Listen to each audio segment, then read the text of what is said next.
Good morning. Perfect lead-in, Juana, perfect lead-in. So, my name is Janeen Violante, and I'd like to talk a little bit about your brand. If you are small business owners, if you signed up to be here this morning, each of you has a brand. And a brand is, we hear that word a lot, don't we hear that word a lot? We probably read that word a lot. And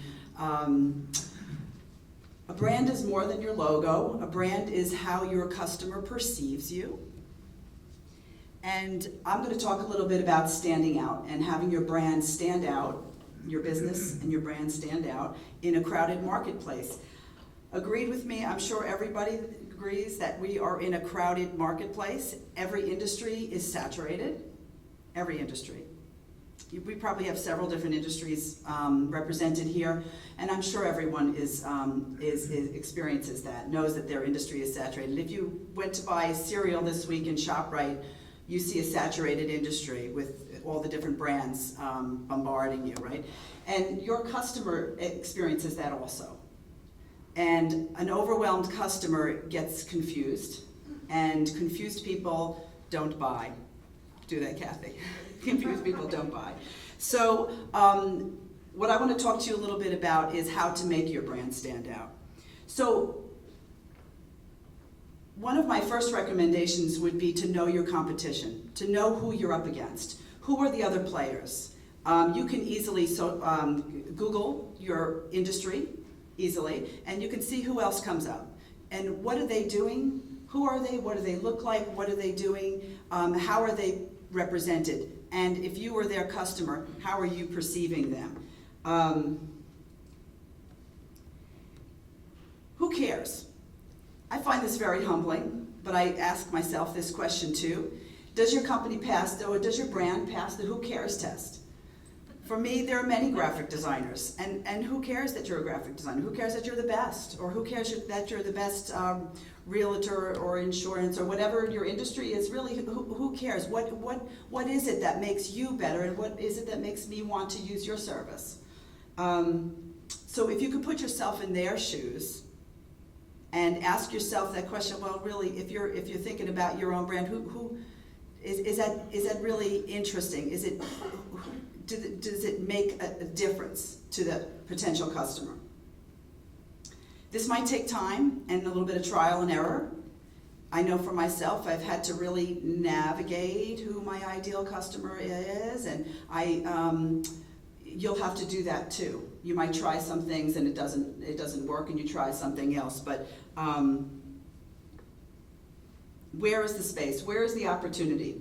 How do you change your customer's perception of you, or your potential customer's perception of you? If your brand is what people think about you, where is that little space? Where is that niche that you're going to fit in? And what is that little point of difference that might make someone pick up the phone? How do you want them to perceive you? How do you want your customer to perceive you as opposed to how they actually do? Are you a Me Too brand? Or are you niche? I don't know if you can see that well, but there's Hellmann's, and this is just an example from consumer packaging, but there's Hellmann's on the left and this Just Mayo brand on the right, and one is screaming, I'm a national brand, and the other is screaming, I'm niche. And who are you? Who is your brand? Are you a follower, or are you going to be a leader in your area or in your industry? Want to talk a little bit about telling the story. I always think the real story is the best story. Your story about how you came to this point today, how you started your business, I always think that's the best story.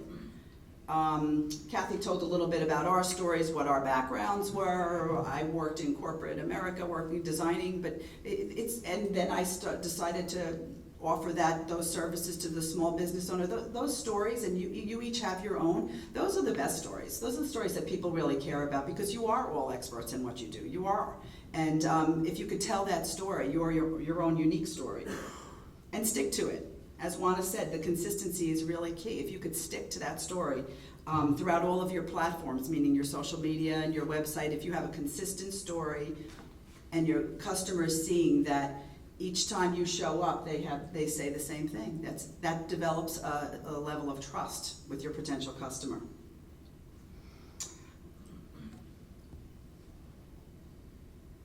So your name. I remember when the first time that my neighbor mentioned called Target, he called it Target, and you know, your name. If your client can attach a nickname to you, that's an endearing quality that your name has to be memorable and unique. So that's an interesting thing, to look at your name and to think of, is it legible? Do people understand it?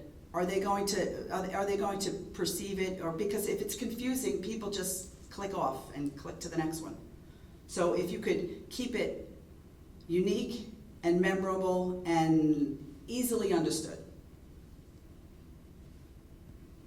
What do you want your impact level to be? Are you screaming or are you whispering? I have 4 children, and there were times when they were all young that I would just lower my voice and say, now it's time to pick up the toys. And that had as much impact as when I was saying, now it's time to pick up the toys. So what is your impact level? And what do you want it to be? And what is the best for your business? Your tagline, I bet you could all tell me this tagline, right? Should we say it in unison? Right. So just do it. That's if you could, can you say what your business does in 3 to 5 words?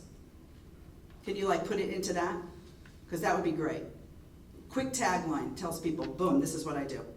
Because confused people are confused and they click past it. They click on. Color. Color is a wonderful opportunity to represent your brand and to announce your brand. It's just as easy to buy orange pens and orange folders and orange Post-it notes as it is to buy any other color. So if you can own a color. You can own a color, just as UPS owns brown.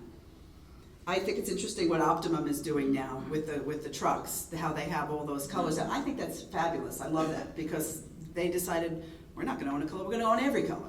And why not? Isn't that wonderful? You know, maybe not for small businesses like us, but that's an example of owning a color or owning a non-color, owning many colors.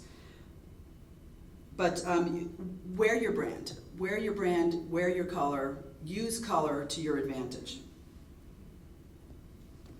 The power of icons, you know, in this social media world, icons quickly communicate very quickly, right? They communicate what I do quickly. Or they represent who I am, even if it's a tree and I'm not a tree company, I might be strong and have many branches, and that in that way, that would represent that company. So icons are quickly recognizable, and can you utilize your icon in social media or have it show up in your brochure and other places that would have the characteristic of your company? So we want to create brand ambassadors. That's what we really want to create. People that are loyal to your brand, love your brand, and then tell others about your brand. So customers who are loyal to your brand will promote it to their friends and to their peers. So in order to stand out in a crowded marketplace, be consistent and tell your story, tell your real story, and tell it quickly. And with that, I'm going to introduce